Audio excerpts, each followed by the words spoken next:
കൊച്ചുകുടി ശ്രീ ആനന്ദ് കൊച്ചുകുടി, ഇവിടെ നമുക്ക് ആദ്യം ചേലക്കര നിയോജക മണ്ഡലത്തെ എടുക്കാം. ചേലക്കര ഇടത് കോട്ടയാണ്.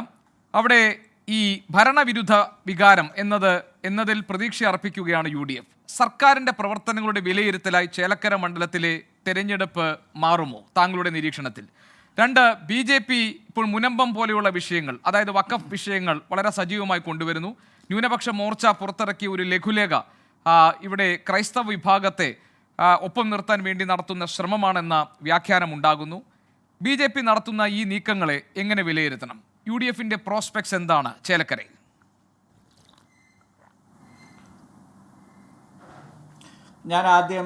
ഗോപികൃഷ്ണൻ, ഞാൻ ആദ്യം BJPയുടെ ഈ കളിയിലേക്ക് വരാം. അതായത് കഴിഞ്ഞ ദിവസം പാലക്കാട്ടെ BJPയുടെ സ്ഥാനാർത്ഥി കൃഷ്ണകുമാർ മുനമ്പത്ത് വരികയും, അതായത് ഞായറാഴ്ച, അന്ന് അതിനുശേഷം VM സുധീരൻ വരുന്നുണ്ട്. അപ്പോൾ ഞാൻ മുനമ്പത്തുണ്ട്. അദ്ദേഹത്തെ കൂക്കി വിളിക്കുന്ന അവസ്ഥ അവിടെ ഉണ്ടായിട്ടുണ്ട്. പള്ളിയുടെ മുന്നിലാണ് ഈ സമരം നടക്കുന്നത്. അദ്ദേഹത്തിന് പ്രസംഗിക്കാൻ അദ്ദേഹത്തിന് ഇരിപ്പിടം കൊടുക്കാതെ അവിടെ എഡ്യൂക്കേഷൻ ലോൺ കിട്ടുന്നില്ല എന്നൊക്കെ പറഞ്ഞ് വലിയ ഒച്ചപ്പാടും ബഹളവും ഒക്കെ ആ സമയത്തുണ്ടായി. അവിടെ ആ സമയത്ത് ഏതൊക്കെ ക്യാമറകളോ ചാനലുകളോ ഉണ്ടായിരുന്നോ എന്ന് എനിക്കറിയില്ല. ഇത് ഞായറാഴ്ച വൈകിട്ട് നടന്ന സംഭവമാണ്. BJP ഇതിൽ കാര്യമായിട്ട് കളിക്കുന്നുണ്ട്. ഇപ്പോൾ BJP ആണ് ഈ KLCAയുടെ ലാറ്റിൻ കാത്തലിക് അസോസിയേഷൻ്റെ ആൾക്കാരെല്ലാം കൂട്ടി, അച്ഛന്മാരെയും കൂട്ടി വഖഫ് ബോർഡിൻ്റെ മുന്നിൽ ഒരു സമരം ചെയ്യാൻ കൊണ്ടുപോയതെന്ന് അവർ തന്നെ സമ്മതിച്ചു. അതിൽ BJP ആണ് പലതരത്തിൽ നുഴഞ്ഞു കയറി. അത് ഒരു പ്രത്യേക പാർട്ടിയുടെ ആഭിമുഖ്യത്തിലല്ല നടത്തുന്നത്, അല്ലെങ്കിൽ KLCAയുടെ പോലും ആഭിമുഖ്യത്തിലല്ല നടത്തുന്നതെന്ന് പറയുമ്പോഴും അവരുടെ എല്ലാം ഉള്ളിൽ അവിടെ ഒരു വൈദികൻ പറഞ്ഞ ഒരു വാക്ക് ഞാൻ തന്നെ കേട്ട് ഞെട്ടിപ്പോയി. എന്താണെന്ന് വെച്ചാൽ അദ്ദേഹം പറഞ്ഞത്, ഇവിടെ പന്നി ഫാം നടത്താം, അങ്ങനെയാണെങ്കിൽ വഖഫ് ഇതിൻ്റെ പുറകെ വരില്ലല്ലോ എന്ന തരത്തിലുള്ള ഒരു കാര്യം ഞാൻ കേൾക്കാനിടയായി. ഞാൻ പണ്ട് ദില്ലിയിലൊക്കെ ജോലി ചെയ്ത സമയത്ത് അവിടെ ചില വർഗീയ പരാമർശങ്ങൾ കേട്ടതിന് സമാനമായിട്ടുള്ള ഒരു പരാമർശമായിട്ടാണ് എനിക്ക് പെട്ടെന്ന് തോന്നിയത്. അതും ഒരു വൈദികൻ്റെ കറുത്ത കുപ്പായമിട്ട അവിടെ ആ ഒരു പള്ളിയിലെ വൈദികൻ്റെ നാക്കിൽ നിന്ന് വന്ന ആ വാക്ക് കേട്ടിട്ട്. അപ്പോൾ BJP ഇതിൽ കാര്യമായിട്ട് വർക്ക് ചെയ്യുന്നുണ്ട്.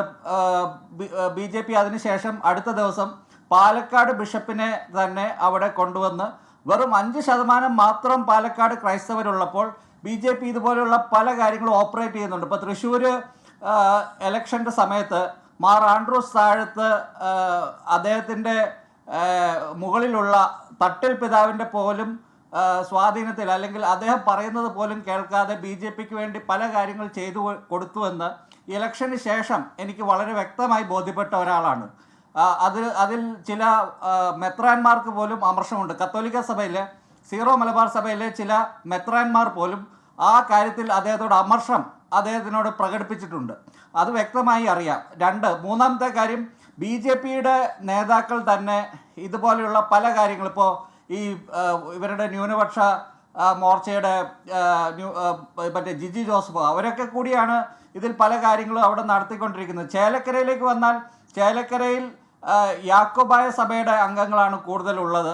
അവർ ഈ കാര്യത്തിൽ മുനമ്പത്തോ കോട്ടയത്തോ അല്ലെങ്കിൽ പത്തനംതിട്ടയിലൊക്കെ ഉള്ള ആൾക്കാരുടെ അത്രയും ഈ കാര്യത്തിൽ ബോധവാന്മാരായിട്ടില്ല. അല്ലെങ്കിൽ BJPയുടെ ശ്രമങ്ങൾ അത് എനിക്ക് തോന്നുന്നത് അവസാനമായിപ്പോയി, അല്ലെങ്കിൽ അവർ അത് സന്ദർഭോചിതമായിട്ട് അത് ഉപയോഗിക്കുന്നതിൽ ഇത്തിരി വൈകിപ്പോയി എന്ന് എനിക്ക് തോന്നുന്നു. പിന്നെ ചേലക്കരയിൽ BJPക്കൊരു പ്രതീക്ഷ, അല്ലെങ്കിൽ ജയിക്കാമെന്ന ഒരു പ്രതീക്ഷയുമില്ലാത്ത ഒരു സാഹചര്യത്തിൽ അവർ തന്നെ അതിൽ കാര്യമായിട്ട് ശ്രമിച്ചില്ല എന്നാണ് എനിക്ക് തോന്നുന്നത്.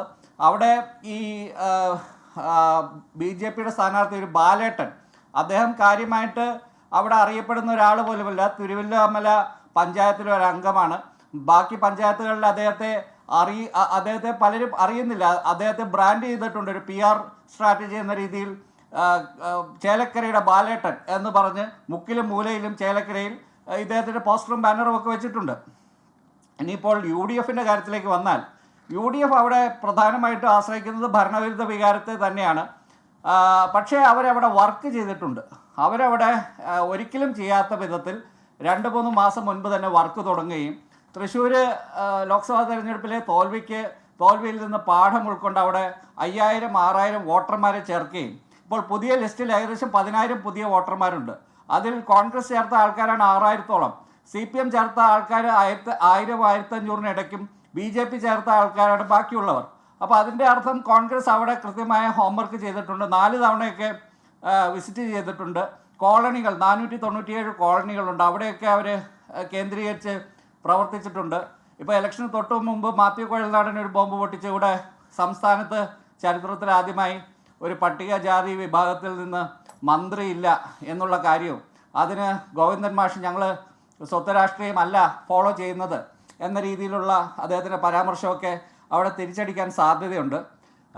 പിന്നെ അവിടെ ഒരു പ്രശ്നം UDF-നുള്ളത് അതെന്താണെന്ന് വെച്ചാൽ കോൺഗ്രസിൻ്റെ സ്ഥാനാർത്ഥിയായ രമ്യ ഹരിദാസിന് തന്നെ ചില ചീത്തപ്പേര് അല്ലെങ്കിൽ അവർക്ക് കുറേ നെഗറ്റീവ്സ് ഉണ്ട്.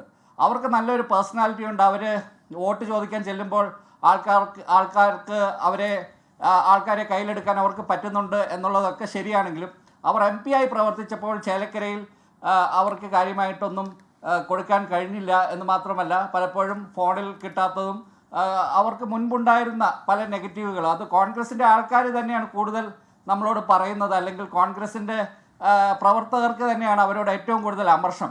ആ ഒരു പ്രശ്നത്തെ മറികടന്നാൽ UDF-ന് അവിടെ ജയിക്കാനുള്ള സകല സാഹചര്യവും ഞാൻ കാണുന്നു. ഞാൻ ബിന്ദു മിനിസ്റ്ററെ ഇന്നലെ അവിടെ വെച്ച് കണ്ടിരുന്നു. ബിന്ദു മിനിസ്റ്ററോട് ഞാൻ ചോദിച്ചു എങ്ങനെയായിരിക്കും ഇവിടെ നിങ്ങളുടെ പ്രതീക്ഷ എന്താണെന്ന് ചോദിച്ചു.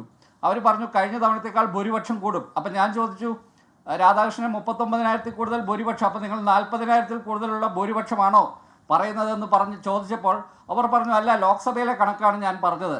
അതായത് അവർക്കിപ്പോൾ 5000 വോട്ടിനെ ഒന്ന് കടന്നു കിട്ടും എന്ന രീതിയിലുള്ള തരത്തിലേക്ക് CPM-ൻ്റെ കാൽക്കുലേഷൻ മാറിയിട്ടുണ്ടെങ്കിൽ അതിനർത്ഥം CPM അവിടെ പരാജയം മണക്കുന്നു എന്ന് തന്നെയാണ്. ശരി, ശ്രീ ആനന്ദ് കൊച്ചുകൂടി, ഞാൻ താങ്കളിലേക്ക് വരാം.